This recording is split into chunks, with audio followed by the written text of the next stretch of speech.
அடுத்து புலிகள் முக்கிய அலுவல்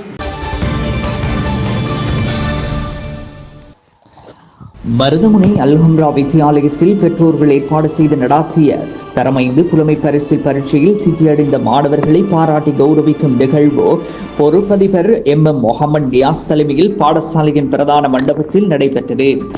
கல்முனை வலய கல்வி பணிப்பாளர் சஹதுல் நஜீம் பிரதம அதிதியாகவும் பிரதி கல்வி பணிப்பாளர் திருமதி ரியாசா கௌரவ அதிதியாகவும் கலந்து கொண்ட நிகழ்வில் 2023 மற்றும் 2024 ஆண்டுகளில் அல்ஹம்ரா வித்தியாலயத்தில் புலமை பரிசில் பரீட்சையில் சித்தியடைந்த மாணவர்கள் பரிசு வழங்கி நினைவு சின்னமும் சான்றிதழ்களும் வழங்கி பாராட்டி கௌரவிக்கப்பட்டார்கள்.